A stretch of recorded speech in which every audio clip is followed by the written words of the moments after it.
Assalamualaikum warahmatullahi wabarakatuh. Waalaikumsalam warahmatullahi. Teman-teman, hari ini saya bertemu dengan seorang penggiat di bidang pertanian. Namanya adalah Al Haris Afmar. Sekarang beliau tinggal di komplek Pemda Sungai Lareh di Padang. Nah, tadi kami sudah banyak berbincang dengan Pak Haris mengenai produk pupuk organik dari PT BES Bandung. Ya, diantaranya adalah yang pertama namanya Pilos Rolilis ya. Nih, pupuk makro mikro yang dikhususkan untuk tanaman keras ya, tanaman berbatang keras seperti sawit, mangga, durian, kopi, dan banyak lagi. Diantaranya juga kalau yang tidak berbuah itu karet juga dipakai untuk memupuk karet supaya nanti karetnya subur sehingga hasilnya banyak. Nah, ini yang pertama saya buka ya. Ini ada satu box, ini adalah 1 kilo ya, 1 kilogram. Isinya adalah semacam saset ya. Kenapa disebut Pilos Rolilis adalah karena sasetnya ini berbentuk bantal ya, sehingga namanya Pilos Rolilis. Ini dia. Ini banyak petani yang udah biasa pakai atau yang sudah tahu. Yang di dalamnya ada 36 kandungan haranya, dan di sini ada tercantum sebagian ya, tidak semuanya. Nah, kemudian ini setiap box itu ada 12 saset ya, yang isinya 100 gram. Sehingga 10 saset di dalam ini ada 1 kilo. Nah, ini namanya pupuk Pilos Rolilis untuk tanaman keras ya. Yang kedua adalah eco farming ya. Ini eco farming original yang bisa dipakai untuk memupuk semua jenis tanaman ya, semua jenis tanaman, baik tanaman pangan seperti padi, palawija, hortikultura, dan juga tanaman keras ini bisa. Hanya kalau yang tadi Pilos Rolilis tidak menggunakan air sama sekali, kalau pupuk original eco farming ini menggunakan air untuk pelarutnya.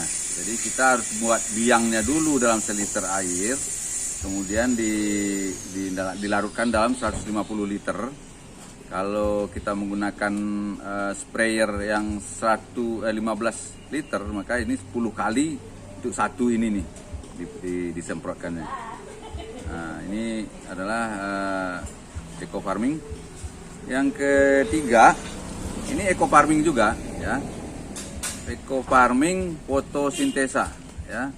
Ini juga menggunakan pelarut air ya. Kita larutkan dalam seliter air, kemudian kalau tadi bisa sampai 120 liter, kalau ini hanya untuk 80 liter. 80 liter kita larutkan nanti untuk disemprotkan. Jadi satu ini dicampur dengan 1 liter air, kemudian dilarutkan dalam 80 liter. Bedanya dengan eco farming yang tadi, ini bisa sampai 150 sampai 200 liter kalau yang ini. Nah, ini cuma 80. Hanya ini lebih lengkap dalam pembenahan tanah karena disebutkan di sini adalah teknologi fotosintesa dan pembenah tanah ya. Ini bisa menggantikan dolomit. Jadi kalau misalnya tanah setelah diukur pH-nya tidak menguntungkan atau tidak bagus, maka kita berikan ini dulu, baru dilaksanakan pemupukan yang lain. Nah, ini menggantikan dolomit ya. Di beberapa tanaman saya menggabungkan ya. Misalnya saya sudah minggu lalu ke tempat sawit ya, kebun sawit. Saya ukur pH-nya walaupun masih bagus, tapi sebelum saya pasang Pilos Rolilis ya, nah, saya kocorkan ini dulu supaya semua keadaan tanahnya itu merata ya. Kalau ada yang 6, ada yang 5,5, ada yang 7, itu dikasih ini supaya dia sama idealnya semua tanah. Dan setelah ini kita berikan baru ini 4-6 saset itu cukup untuk menggantikan dolomit 1 hektar tanah. Nah, baru kita taruh ini kalau itu pakai tanaman keras, 1 saset untuk 1 tanaman yang usianya 5 tahun. Kemudian usia antara 2 sampai 5 atau di bawah 5 tahun, cukup setengah saset ini kita bagi 2 aja dan ditaruh di 2 pohon. Kalau di tanah tanaman yang di bawah 2 tahun, antara ya yang baru ditanam sampai 2 tahun ini cukup 1 sendok makan. Jadi kita potong ini dan kita ambil 1 sendok dan ditaruh di pangkal pohon baru ditanam itu. Nah, itu kalau untuk yang baru ditanam 1 kali sebulan frekuensinya. Kalau yang untuk yang setengah saset atau 1 saset tadi sekali 3 bulan. Jadi periode pupuknya 3 bulan. Tapi sedikit lagi saya jelaskan, cara pakainya adalah ini kita hanya menggali lubang sedalam 20 cm dengan jarak 30 sampai 50 cm dari pohon ya. Digali 20 cm artinya sampai ketemu tanah lembab aja. 20 cm cukup, tapi kalau nggak ketemu yang lembab masih kering kita terusin sampai 30 cm nggak apa-apa. Kemudian ini dimasukkan ke dalam. Kemudian kita lobangi supaya dia ada tempat keluar juga. Walaupun ini saset ini hancur oleh tanah ya. Tapi ada baiknya kita lobangin dikit. Kemudian kita taruh di dalam lubang, kita tutup ya. Kita tutup, ya udah selesai tugas para pemupuk. Tinggal dia bekerja untuk menyediakan nutrisi selama 3 bulan. Di samping juga membenahi tanah dan semua bekas-bekas dari pupuk-pupuk kimia itu, residu-residu, dan tadi dia urai supaya bisa pupuk-pupuk ini disedot atau diserap oleh tanaman. Nah, ini cara yang ini.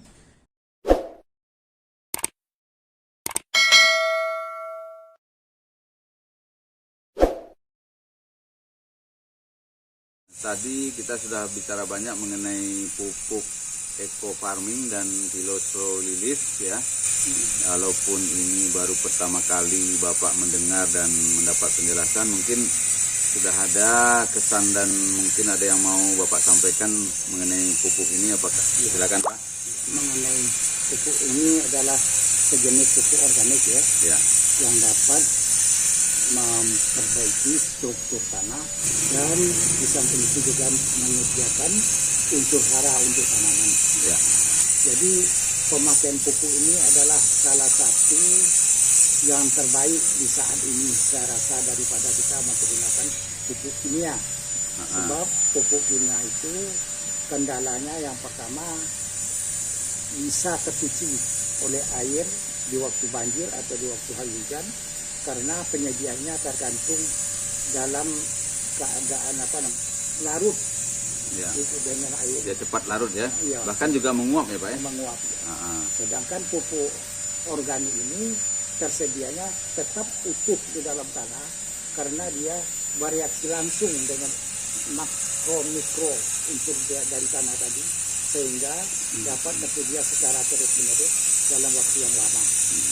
Ya, seperti saya sampaikan tadi Pak ya. Itu ada beberapa jenis pupuk, diantaranya adalah eco farming original namanya. Itu bisa dimanfaatkan untuk semua jenis tanaman, baik tanaman pangan, palawija, hortikultura, dan bahkan juga tanaman keras ya. Tapi pupuk ini digunakannya dengan menggunakan dilarutkan dalam air. Kalau menurut Bapak di Sumatera Barat dari pangan, palawija, dan hortikultura tadi akan bisa banyak dimanfaatkan oleh para petani di Sumatera Barat. Nampaknya keadaan penduduk di Sumatera Barat ini memang usaha utama dari penduduk di Sumatera Barat ini adalah petani. Ya.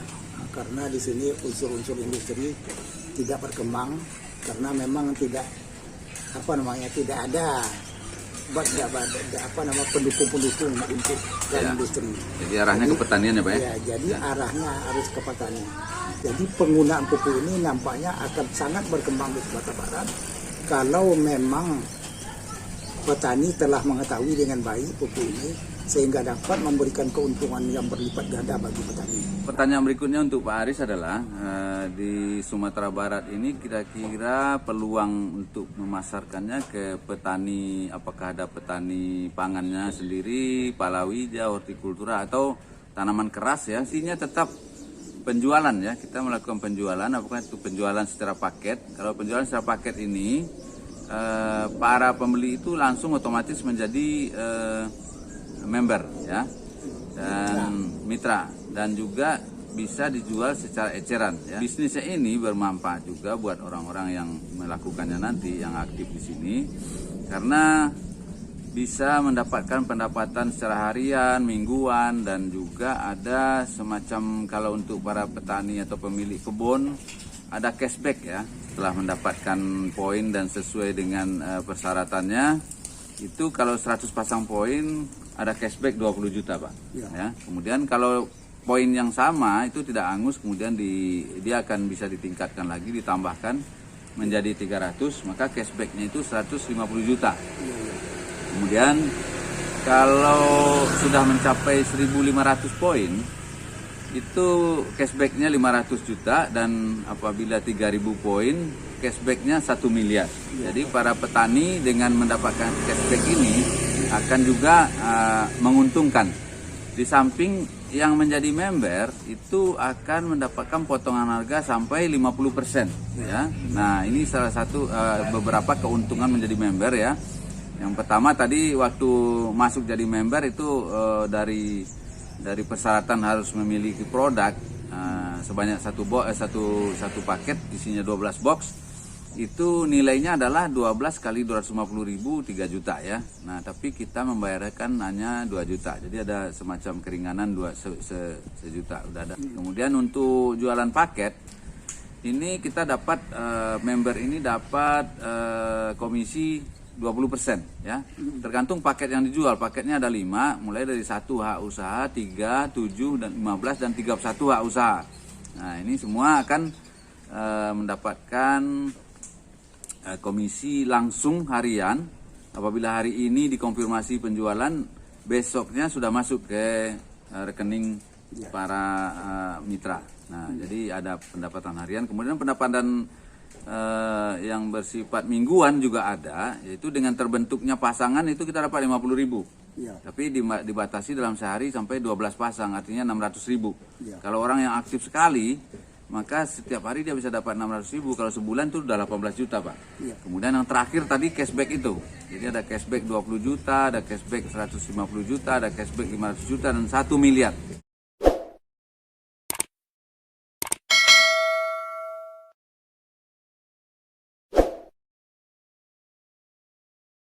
Nah, ini saya mau tanya sama Pak Aris, bagaimana menurut Pak Aris ya peluangnya kalau di Sumatera Barat untuk mengembangkan bisnis seperti ini Pak? Silakan Pak Aris. Terima kasih. Jadi nampaknya peluang di Sumatera Barat, karena tadi juga saya sampaikan bahwa di Sumatera Barat ini keunggulan usaha dari rakyat Sumatera Barat adalah pertanian. Ya. Jadi hampir 60% atau lebih penduduk di desa itu usahanya adalah usaha pertanian. Ada yang berusaha sawah ladang, ada yang perkebunan, dan ada pula yang termasuk juga ke dalam perikanan misalnya, dan macam-macam usaha pertanian di desa yang sampai saat ini tetap berkembang. Di samping itu, setelah melihat keadaan petani di Sumatera Barat, saya yakin bahwa produk ini dapat dikembangkan semaksimal mungkin di termasuk bisnisnya ya, termasuk bisnisnya. Ya. Nah, karena salah satu pupuk organik yang bagus di saat ini adalah yang kita sampaikan ini. Kembali lagi ke bisnisnya Pak ya. Iya. Bapak kan pernah kuliah di pertanian, kemudian pernah di dinas pertanian, kemudian mengajar di SPMA. Iya. Sehingga mungkin banyak alumni atau dulu siswanya atau mahasiswanya itu sekarang kan banyak yang bergelut di bidang pertanian ya Pak ya. Iya banyak. Apakah itu bisa kita kita kembangkan lagi jaringannya di sekitar orang-orang di Pak Aris? Kalau melihat dari potensi ya untuk mengembangkan, utamanya melalui jaringan jaringan penyuluhan pertanian, jaringan petani, sangat dapat dikembangkan. Karena umumnya saya waktu mengajar di SPMA, anak-anak didik saya itu umumnya sudah tersebar hampir seluruh Indonesia. Dan di Sumatera Barat umumnya yang lulus tahun-tahun pertama itu hampir rata-rata menjadi kepala dinas di Sumatera Barat. Dan ini merupakan satu bentuk jaringan yang bisa kita kembangkan untuk usaha memasarkan jenis produk ini. Seperti Bapak ketahui bahwa saat ini yang banyak digunakan itu adalah pupuk kimia, Pak ya. Iya. Pupuk kimia ini untuk kebun yang luas-luas dan mungkin juga jauh dan nggak terdapat sumber air ya.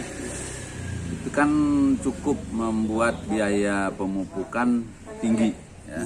Nah, seperti kita diskusi tadi, itu alur pemupukan kimia ini mulai dari pengangkutan untuk berhektar-hektar itu tonan ya, tonan itu perlu truk-truk yang banyak, kemudian dari truk itu perlu lagi tukang tukang gotong untuk membawa ke gudang. Itu yang kedua, yang ketiga nanti di gudang sendiri harus dicampur ya.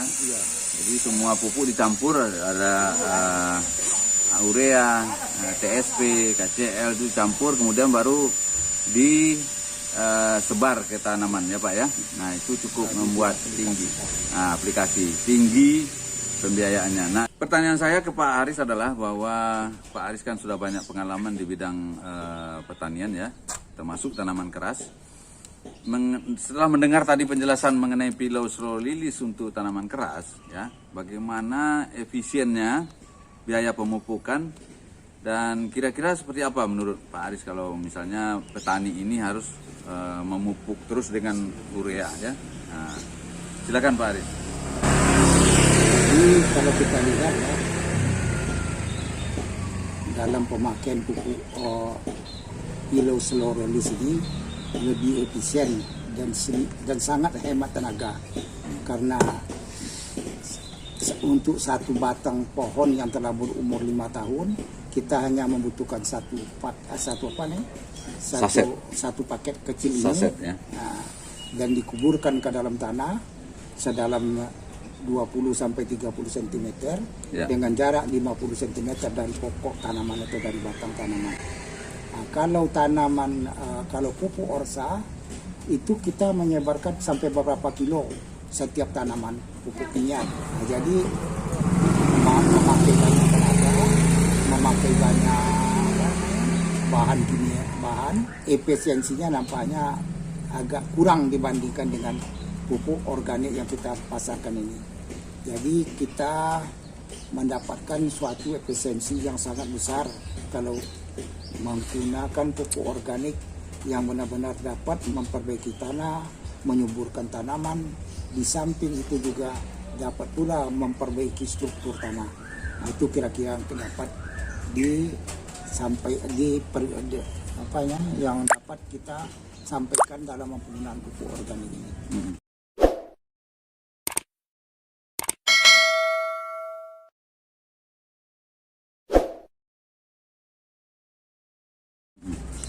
Ya, tadi saya sampaikan bahwa saya melakukan kombinasi Pak ya. Jadi ada beberapa cara sebenarnya. Setelah saya mengamati hasil daripada pemakaian pupuk-pupuk ini, petani biasanya kalau melihat kondisi tanahnya kurang baik pH-nya, kan mereka kasih dolomit Pak. Ya, dolomit ya. Dolomit. Kemudian kapur. Nah, di sini PT BES meluncurkan produk lain yang juga sama pembenah tanah ya, untuk menaikkan pH. Menaikkan pH ya. Nah ini bagaimana menurut Bapak ini mengenai kombinasi ini kalau kita terapin juga setelah lebih rancak lah. Sebab lebih efisien kan ya, dengan hanya satu pak ini dengan satu pak yang ini dikombinasikan sehingga apa yang kita tuju di dalam pemupukan itu sudah tercapai ya. Sebetulnya ini kalau bisa menaikkan pH yang ini bisa memperbaiki struktur tanah ya, dan menyediakan nutrisi bagi tanamannya. Ya, tadi saya koreksi sedikit. Kalau kita memperbaiki tanah ya, membenahi tanah dengan eco farming fotosintesa, itu untuk 1 hektar itu diperlukan antara 4 sampai 6 ini ya. 1 hektar. 1 hektar. Nah, kalau dolomit kita perlu 1 ton dolomit.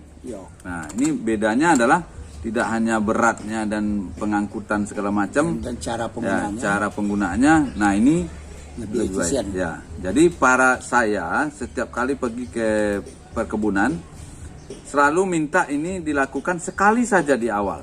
Seperti juga melakukan dengan dolomit ya. Kita lakukan perbaikan dulu pH pakai ini. Setelah itu baru setiap tanaman kita kasih satu ini ya. Untuk yang 5 tahun ke atas tadi disampaikan Pak Haris ya. Nah, inilah kombinasi kalau menurut saya yang sekarang saya lakukan yang terbaik lah.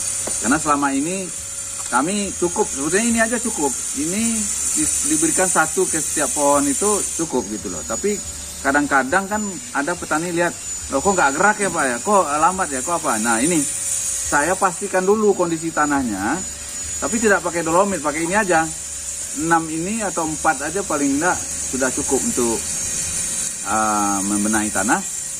Dan saya setelah itu baru yakin kalau ini dilanjutkan secara rutin dalam 3 bulan periode pemupukan akan membawa hasil yang signifikan ya. Seperti misalnya daunnya mulai mengembang, kemudian dahannya mulai merunduk, pelepah merunduk, dan setelah itu akan berproses buah dan ya selanjutnya tidak berhenti seperti itu ya. Ini kemudian kalau yang ini untuk tanaman yang bukan apa namanya yang pangan juga, misalnya padi, itu dalam 1 hektar diperlukan 6 ini untuk pembenahan tanah. Jadi sebelum kita bertanam, 5 hari sebelum bertanam, setelah tanah dibagusin, setelah dibajak, disikat dan diratakan, ini kita aduk ya dalam 1 liter. Jadi kita buat dalam 1 liter ini biang ya. Kalau bisa ada yang menyarankan dulu pakai air kelapa supaya apa? Supaya tidak ada kontaminasi ya, kontaminasi dari kimia, unsur kimia di dalamnya. Di samping juga karena ini adalah bakteri yang dipadatkan, kemudian kalau dia masuk ke dalam air kelapa itu juga menstimulus ya bakteri-bakteri mulai hidup ya dan bekerja. Nah, setelah diaduk rata, kemudian kalau untuk tanah diinapkan 3 malam lebih bagus supaya dia semakin menguraikan para bakteri ini yang ribuan, bahkan miliaran ya, itu teraduk sempurna. Kemudian kita larutkan dengan 150 liter, baru kita semprotkan merata di tanah yang 1 hektar tadi ya. Dan setelah itu didiamkan dulu selama 5 hari baru ditanam. Kemudian masih ada pekerjaannya. Kita harus menyemprot pada usia padi 14 hari, kemudian 28 hari, kemudian 42 hari dan 56 hari. Jadi intervalnya 2 minggu. 14 hari ya, 2 minggu. Nah, itu hanya diperlukan untuk 1 hektar 1 cube ini aja. Ya, 1 box ini kita larutkan, kemudian tidak perlu diinapkan ya. Untuk semprotan ke benih yang sudah ditanam tidak perlu diinapkan. Biarkan aja 15 menit supaya diaduk rata, masukkan ke dalam drum misalnya yang 150 liter, kemudian baru disemprotkan dalam tangki melalui sprayer, masukin ke dalam tangki untuk disemprotkan ya. Atau bisa juga ini ada gelas ukurnya ya. Jadi tubenya ini adalah gelas ukur juga. Jadi ada di sini garis-garis ukur ya. Ini garis-garis ukur dari 10, 20, 30, 40, 50 ya. Nah, jadi kalau mau biang tadi langsung dimasukkan ke dalam tangki, ya diambil aja. Kalau dibagi 10 kali ya, ini 1000 liter kan, dalam 1 liter itu kan 1000 mili ya, 1000 mili untuk dimasukkan ke 10 tangki ya. 10 kali kita menyemprotkan, ambil 100 saja. Ya, 100 masukin ke tangki juga bisa diaduk situ, tidak ke drum dulu. Tapi kalau dimasukin ke drum lebih bagus ngaduknya dan rata baru dimasukin ke tangki gitu. Nah, kira-kira caranya seperti itu. Jadi ada fase pertama adalah membenahi tanah dulu, memasukkan ke tanah dulu, rata disemprotkan, dibiarkan 5 hari, ditanam, kemudian penyemprotan berikutnya adalah setelah berumur 14, 28, 30, 42 dan 56. Dah selesai dalam 1 hektar itu. Hanya dibutuhkan 6 untuk tanah, 4 kali menyiram satu-satu ini, jadi 10 cube ini cukup untuk 1 hektar tanah. Ya. Komentar saya setelah Bapak uraikan secara panjang dan lebar. Mungkin tinggal kita mengadakan demplot maksudnya Pak, mengadakan percobaan di lapangan. Supaya petani ini lebih yakin. Ya, sebab kalau kita hanya menguraikan secara visual ini saja, mungkin petani belum paham. Ya, betul Pak. Jadi kalau dapat nanti Bapak dengan timnya dari produk yang dari tim produk itu ada satu demplot yang diadakan di setiap daerah sehingga orang yakin bahwa itu andalan petani.